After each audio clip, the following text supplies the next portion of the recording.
Hello, and welcome to the Proactive Caregiving Podcast.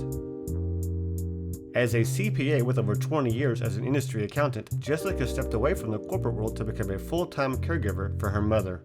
Having learned invaluable lessons along the way, she is now here to share those with you and to invite you to join her on this caregiver's journey. Here is your host, Jessica Cannon.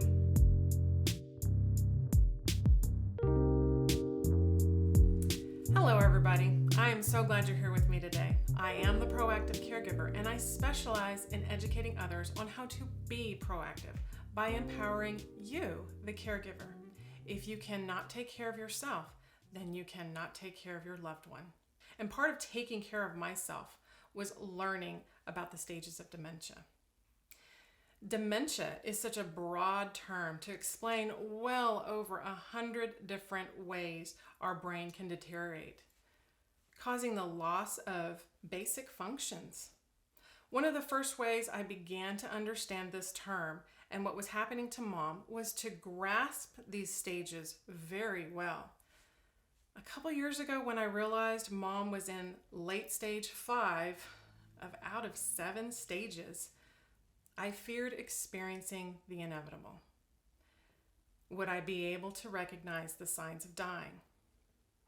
Would I be able to fulfill the wishes as described in her Advanced Directive, for example? That's why today's guest I've asked to help me talk through those questions, because I'm assuming other caregivers have them as well. Today's guest is Dr. Sammy Winemaker, and she's joining from Ontario, Canada, to help wrap our minds around what our loved ones may be experiencing during their final stage of life. Dr. Winemaker is a graduate of McMaster University Medical School, and she completed her residency in family medicine and fellowship training in palliative medicine. Her clinical work is predominantly community-based, caring for people in their homes. She is an associate clinical professor at McMaster University in the Department of Family Medicine in the Division of Palliative Care. Dr. Winemaker is an active educator and researcher passionate about examining the interface between primary care and palliative care. Most importantly, she is an advocate for palliative care reform. Her beliefs are strongly rooted in the idea that basic principles of palliative care should be the business of all healthcare providers and integrated into care seamlessly. Dr. Winemaker is also passionate about family and getting their information, empowering them with health literacy. She is the founder and co-host of the podcast Waiting Room Revolution. Thanks for coming on with me today, Dr. Winemaker. It is my pleasure, and thanks for having me. I really appreciate it because as Mom progresses, these stages start coming to mind more and more, trying to figure out where she's at. But I start thinking about death and dying and the morbid thought, and it just makes me wonder, it is a very personal pursuit to understand this. So what made you decide in pursuing this in your area of medicine? I feel like I should have a better answer than I do, but I'm going to be honest with you because I'm big on honesty. I took a rotation in palliative care to avoid doing another rotation in internal medicine. So and I guess it was just meant to be, because when I did a month in palliative care, followed by another month in geriatrics, and I think I did a month after that in psychiatry, some mentor told me that the reason that I was enjoying my training so much might be because there was this common thread that wove them all together, which was palliative care. And I just absolutely loved the person-centered, family-centered, interesting area of palliative care that is very much the art of medicine, as much as it is the science of medicine. So it allows me to be a little bit artsy-fartsy, I guess I would say. That's awesome. And it makes sense because, and I think that's why I've even become more drawn to it, because it feels when I approach the topics of hospice and what is done for patients, it makes me feel more comfortable about it. So I can imagine. So as this topic does become bigger in my mind, especially more recently with things happening with mom, there is this, mom does have a defibrillator. And so one of my concerns is maybe she'll have a heart attack and pass. And the suspecting the signs won't be an issue. But for others that don't have a heart attack or experience stroke, can you explain to our listeners what this death wind down process is? Oh, sure. Yeah. Oh, that's a really big and brave question. When I meet patients and families in their home, I never really know who wants to know that information and who doesn't. And so the first thing I usually do is I share with people that I do know about that process and that I can offer the information if people want to know. I may even go as far as explaining why it's important for many people to know and how knowing is like having a roadmap and makes people feel more grounded and less in the mystery of it all. And then they know what to expect, what's normal, what's not normal. But I really don't force people to know this. So it's important for your listeners to know while I'm about to describe this, to ask themselves, are they the kind of people that want to know what the wind down process looks like? Absolutely. Most people, when they know, do feel better. And so I will say that to your listeners, don't press the stop yet, because you might be surprised by what I say is a lot better than what people anticipate dying looks like. Good. So if it's okay with you, Jessica, can I go ahead and describe that? Absolutely, please do. Please do. Yeah. Well, no matter what type of progressive life-limiting illness a person has, whether that is a non-curable cancer or dementia or congestive heart failure or progressive lung diseases or kidney diseases, you name it, or ALS. Even though each of these illnesses has unique features, our bodies know when they're in the advanced stage of an illness how to begin to wind down. And so we commonly find in the last year of someone's life, even if they're just frail elderly people, that we begin to see a decline. That if you step back and take a look from sort of above, you will notice that your loved one begins to slow down. They aren't up and about as much. They are more tired, and then they get more tired, and they just can't do as much as they used to do. They get weaker. They begin to lose their appetite typically and don't eat as much, and they take more naps, and then they spend more time at home instead of going out. Eventually, they begin to need more and more care. They just can't do what they used to do for themselves. And so people around them, their crew of family or caregivers, need to begin to get more involved in things like grocery shopping and all of those things. But then as time goes on, in their personal care, helping them with bathing and dressing. And eventually, no matter what illness, a person does end up being so weak and so tired that they spend a lot of time sleeping. They start needing help getting from the bed to the bathroom, and eventually they spend all of their time in bed. At that point, all their care happens in bed to keep them as well as possible. And generally speaking, that is the process of dying. Our bodies begin to just slow down.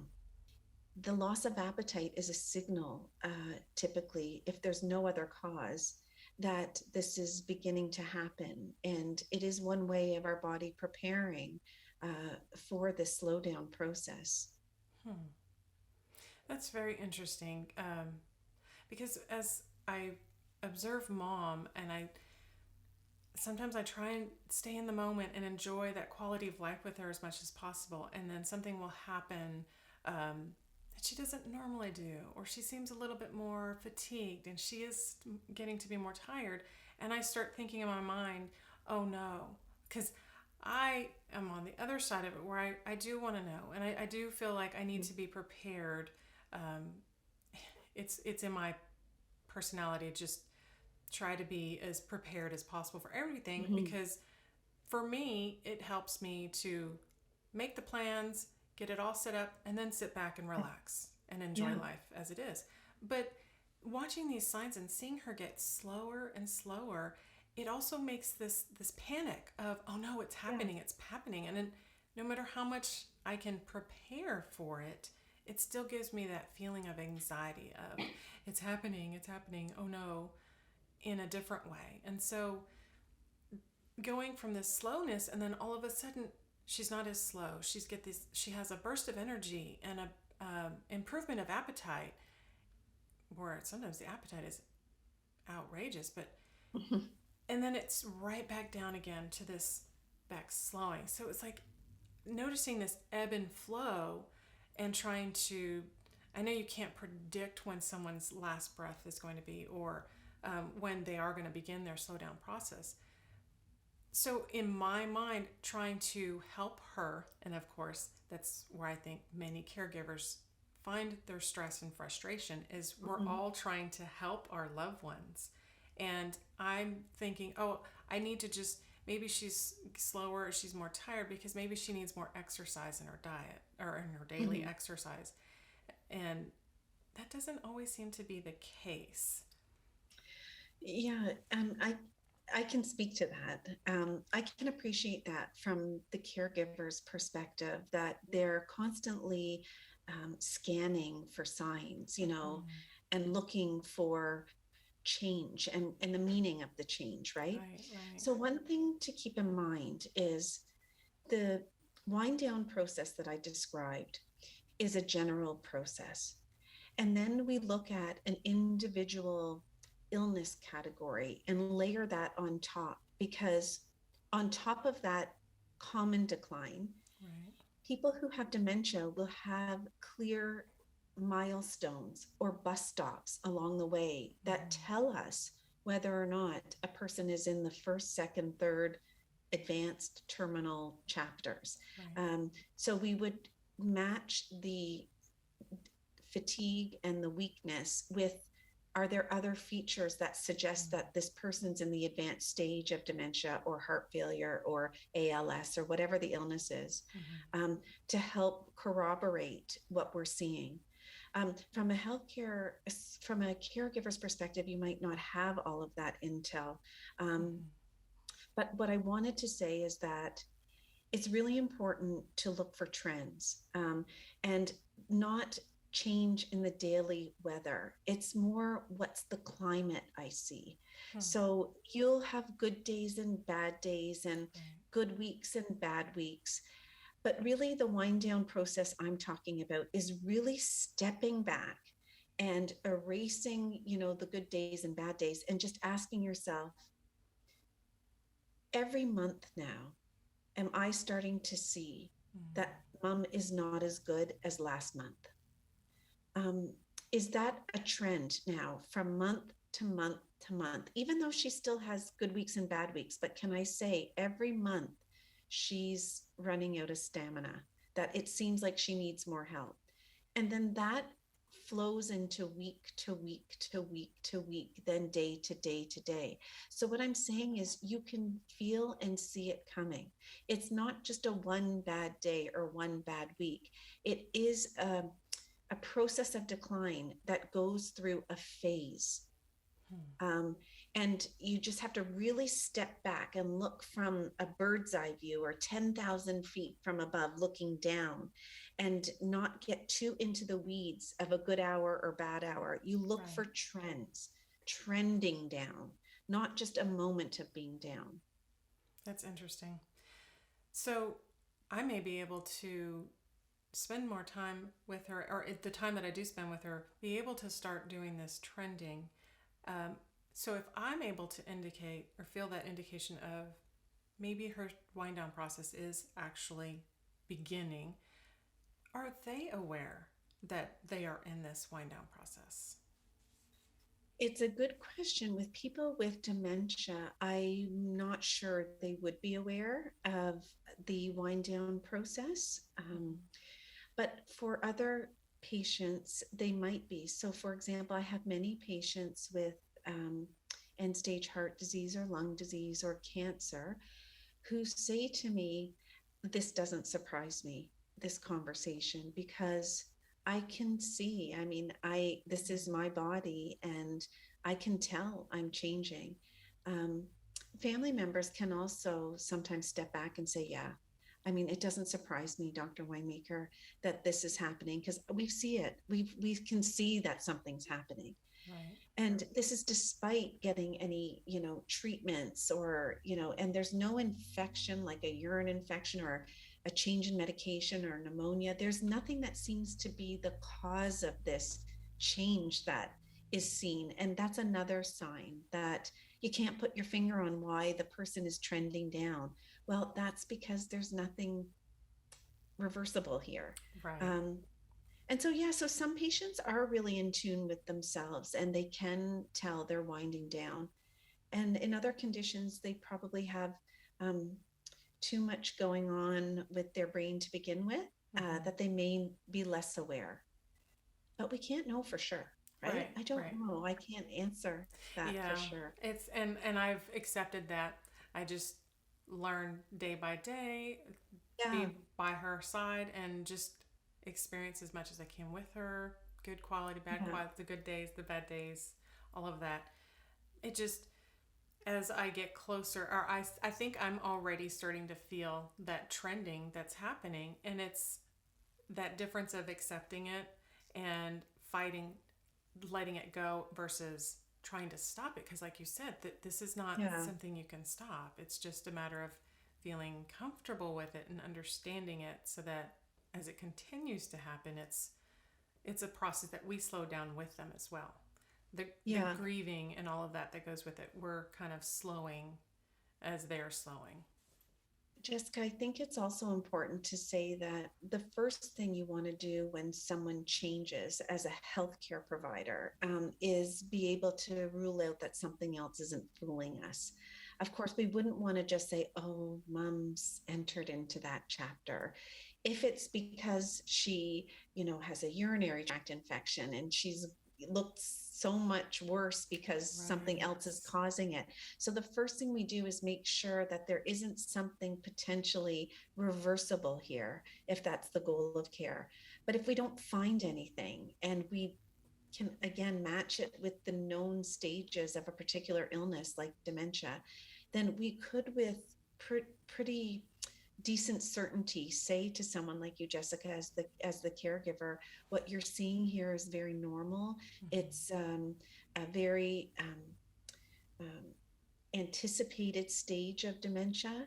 And if you were my part of my practice, I probably would invite you to know more about what does advanced dementia look like if you didn't know. And when mom is tired and not eating as much or needing more help with eating or not swallowing as well, what does that mean for mom? What does that mean for her timeline? And you don't have to know that information, but I feel as a doctor, I need to offer to invite you into those conversations, but I would respect if you wanted to know more or not. Absolutely. And that to definitely welcome that invitation, because to me the knowledge, it's not just power, it's also peace of mind. It gives that ability to relax and understand what's actually happening. So and make decisions. And that's where the decision making process tends to be yet another stress trigger, because until we can figure out what's actually happening or confirm this is an actual wind down process, I've actually heard other caregivers stress about their loved ones not eating enough, and their concern is, we go through the try this, try that. Have you tried this yet? And a lot of like the glucerna shakes or things that are like the protein shakes, because again, we're trying to help, and it's really something that may not need the help. But some caregivers even contemplate having their loved ones receive a feeding tube. Yeah. So at I guess, I don't know if you can actually answer this question, but at what point would that be something that should be avoided? Mm-hmm. Are you asking specifically with patients facing dementia? Dementia, I guess, is more specifically dementia related, because I'm sure someone who's not facing dementia and like cancer, for example, or other congestive heart, they would still be able to say for themselves, yes, I want this, or maybe it's better or not. They would have a lot more of a input. to provide. Okay, well, starting with people with dementia, is that okay if I start there? Absolutely. Yeah. So a natural part of advanced dementia, in the very advanced stage, is that feeding becomes more complicated. At first, people take a very long time to finish meals. And then eventually, they're unable to figure out, even if food is in front of them, how to get that into their mouth because of the changes going on in the brain, the higher level functioning, they call it. So at some point, a caregiver begins to start feeding their loved one with dementia, because a person with dementia just doesn't know how to get their hand to the food to the mouth. Right. And so if you have someone diligently helping to feed someone, they can go on for a while once the food gets in their mouth to be able to get the nutrition. But as dementia changes, even knowing how to get the food from your mouth to the back of your mouth and down, being able to chew and swallow, becomes disconnected. And a person begins to resist being fed, or spit out the food, or pocket the food in the side of the mouth. And the problem is if we continue to try to feed someone orally like that, it can go in the wrong pipe and end up in the lungs, and a person can get a terrible pneumonia. Right. So many families say, well, what do we do? If my loved one can't eat anymore and they're losing weight, I mean, I can't let them starve to death. Right. The truth is that those are all signs that the person's body is beginning to wind down, that their inability to swallow properly is a telltale sign that this has become terminal dementia. And they have done lots of studies into the feeding tube question as to whether or not putting a feeding tube in someone will help with their quality of life or help prolong their life. And the research is crystal clear for this patient population that it neither extends life nor does it cause quality of life. And so there's absolutely no role in end stage dementia for feeding tubes at all. It doesn't change the experience or the storyline in any way, shape, or form. That's interesting. In other patient scenarios, if there's a situation where, for example, someone has a head and neck cancer and something is locally causing them trouble to swallow, but they haven't started down that wind down process, it's just a blockage of some sort, or a blockage somewhere else in the system, but their body has been still has some energy, they still have some life left in them. Sometimes a feeding tube can help give them the nutrition they need to live out the rest of their illness until they begin that wind down process. So sometimes we do use feeding tubes for certain situations, but once a person begins to die, once a person begins to decline from month to month to month and week to week to week, no nutrition in the world, whether it's by feeding tube or force feeding someone or doing it in their veins. There is no nutrition in the world that changes that process once it starts. It's interesting.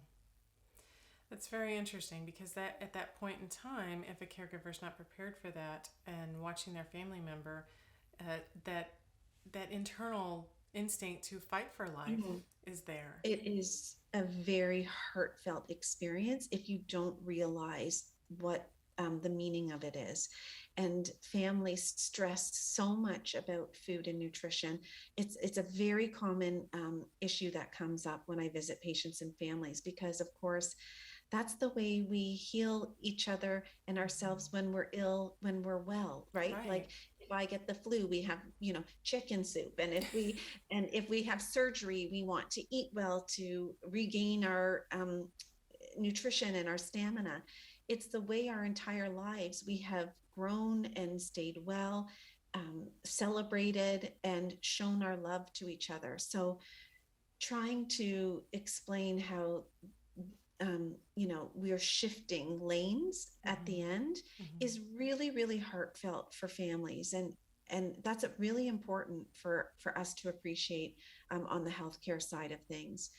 So we try to redirect caregivers and families to provide other comfort measures and other ways of loving someone, while at the same time we're trying to help them understand how normal this is and that their loved one is not starving to death.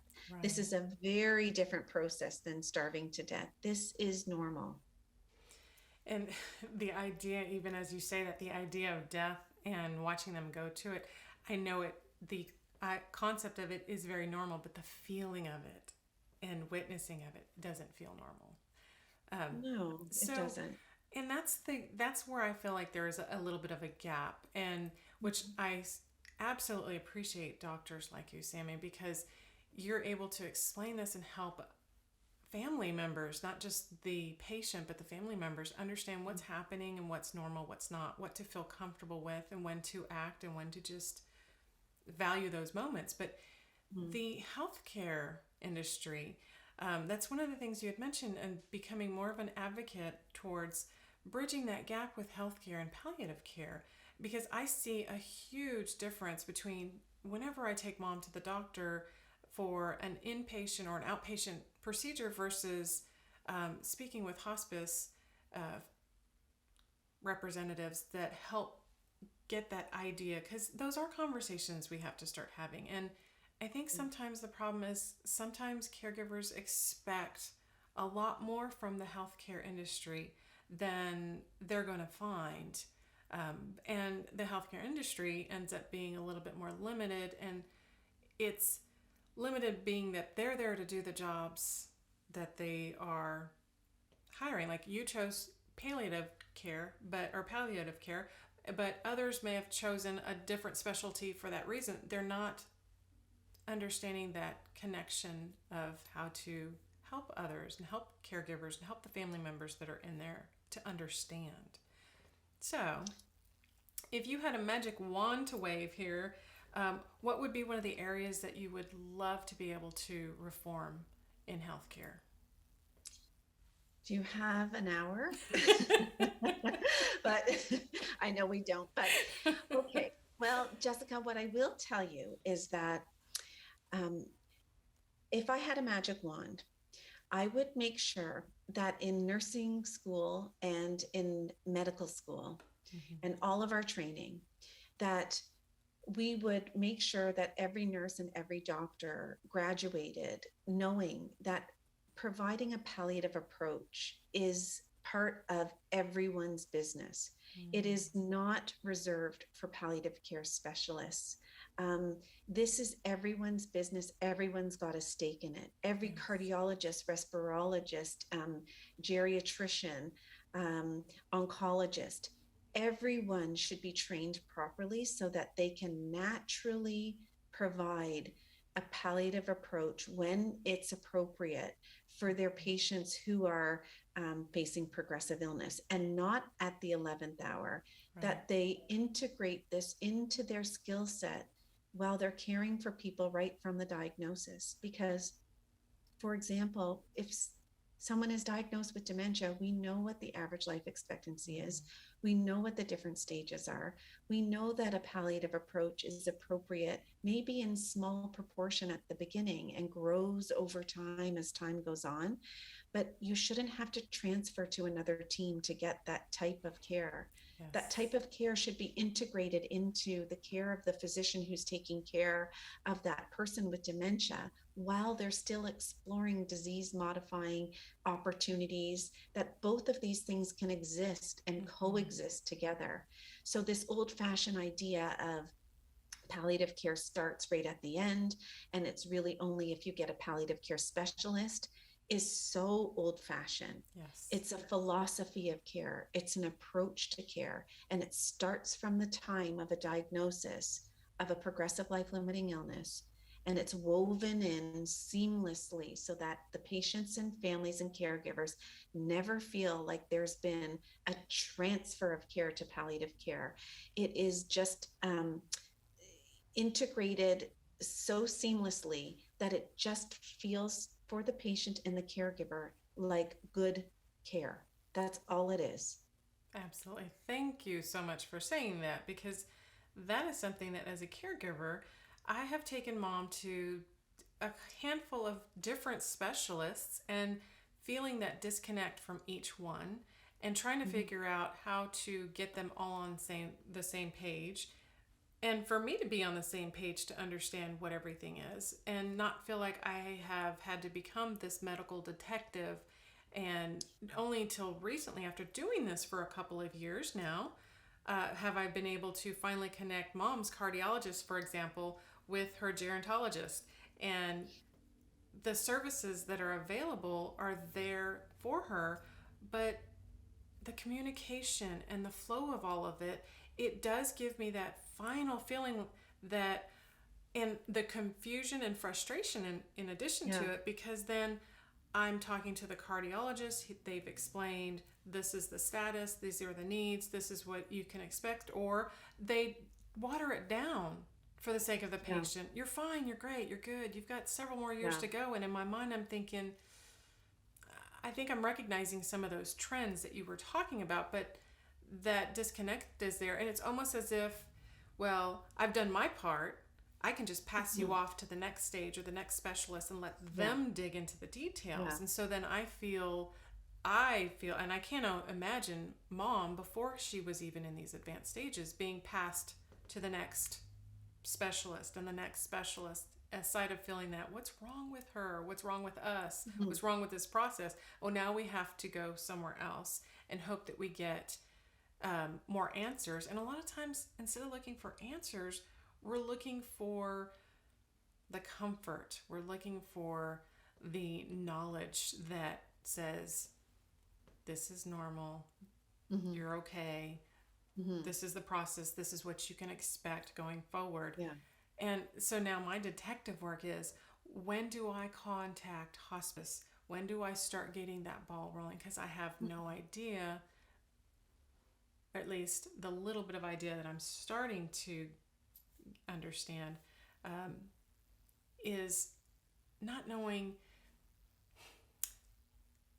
Actually, it is knowing, and that's probably my problem. It is knowing what it is and making the decision to, okay, now I'm in this next phase. Now we are going to start looking for palliative doctors as opposed to her gerontologist or her cardiologist.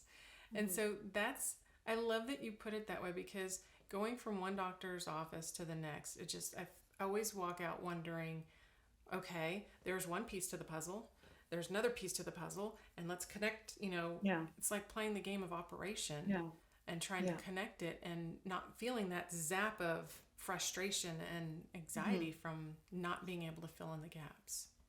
Yeah, that's very familiar to me, because I meet so many caregivers who are frustrated by the same. The right hand doesn't know what the left hand is doing, and a family member has to become an Uber manager and coordinator, care navigator, and no one's really offering the meaning of it. Everyone's dealing with their piece of the person, their heart, their lungs, their whatever, but no one's weaving it together. And so at the end of every appointment, you're left with no big picture of what does this mean. Right. And so what I suggest to caregivers is that you feel entitled and brave enough to ask every single doctor or team, what does this mean in the bigger context of my mom's illness? I know you're a cardiologist, but you're also a doctor. And so you know my mom has dementia or sub in any other illness. Right. You just have to keep using the big picture of the illness as your anchor, and you bring it everywhere. So what does this mean in the context of the big picture of my mom's illness? What does this mean in terms of where she's at in her illness? And the other thing caregivers can do is declare themselves to the different medical teams like this. Hi, Dr. So-and-so. I'm Jessica. I'm so-and-so's daughter. I'd like to request that you speak openly and honestly and realistic with me, because that's very helpful for me. It's frustrating if I don't feel I understand, the context of what we're talking about. So I give you permission, even though you might feel like it's going to make us sad or make us upset, or you'll disappoint us. We really want to know the real stuff here. And you have my permission to speak openly. Doctors and nurses shy away from open, honest discussion about things they can't fix or gray areas. We like to live in the weeds and the details, the things we can fix, and the black and white areas. Right. So if patients and families and caregivers aren't asking, the clinicians will shy away from these areas that are fuzzy. They'll think, well, if the caregiver's not asking, then obviously they're fine and they get it. And then the caregivers, on the other hand, are saying, well, if the doctor's not telling me, I guess I don't need to know anything. And then we have like a cone of silence happening. Exactly. So I would say declare yourself, Jessica. You just come out and say, look, this is who we are. This is what degree of information we need. This is the type of information we need to make meaning here, and you have our permission. Right. And I'd like to say, it's crazy that family or caregivers need to be the manager like you are, but it is the reality. And we just have to accept the fact that the healthcare system is a series of dots, and someone has to connect them, and no one's going to show up. It has to be a family member or a patient themselves or a caregiver. Absolutely. And that's unfortunately where we're at. And that's where I hear more and more caregivers that are frustrated. They are lost. That's what makes them feel so alone and hard to understand the details. And being able to say, just like it's hard to ask for help, but being able to give them, the doctors and the nurses, and give them the green light to say, I'm asking for the information. I'm welcoming it. Please provide it to me. It kind of gets them off of the hook, so to speak, because even if they're wanting and ready, I just feel like some of it's held back sometimes because on the flip side of it, they have to worry about, if I give this information and it might be inaccurate, partially, maybe not entirely, but partially inaccurate, then am I going to be held to the, or my word's going to be held to the fire and face litigation or something if things go differently later? I think Canada is less litigious maybe than the US. I'm not quite sure. I don't think we worry as much about that piece of it, but I can understand why in the US, I think that's a big fear of healthcare providers. But I think it's the way you give the information that makes a difference. No one could ever say with certainty, okay, your mom has exactly 3 months. But it is possible to say, um, with all things we're seeing, Jessica, and I'm just making this up, Jessica, but from everything you're telling me and from what I'm seeing and having cared for your mom, I wouldn't be surprised if she passed in the next year. But this is an art, it's not a science. And I could be wrong, but in case that's important to you, just in case. So again, who's going to sue someone for saying something like that? Right. You Right. know? So I think it's the way we offer honest, open, real information without pretending we know more than we do and without withholding information that we know that we have. How can you get sued for just telling the truth Right. in a way that doesn't promise anything or um, make it so specific when it really can't be specific? Yeah. Because even the attempt for that information, you're comforting a family. And that Yeah, family may be able to go elsewhere and ask other questions, but it just seems like the education being able on both sides, because instead of it being for me, if I had that magic wand, it would be the level of education and compassion and the communication so that it flows both ways yeah, between the yeah, patient and the doctor and the caregivers, and just so that we're all yeah, understanding and we're all here for each other, not yeah, any one specific thing. Because that's kind of why I asked the, not specifically, but what led you to this area of medicine? Because some doctor may say, as it may be was their childhood dream growing up, and all they could think of was being this famous rich doctor. And so mm, in the process of education and learning their craft, they might have lost a little bit of that compassion and what it means to be a human yeah. and sharing that.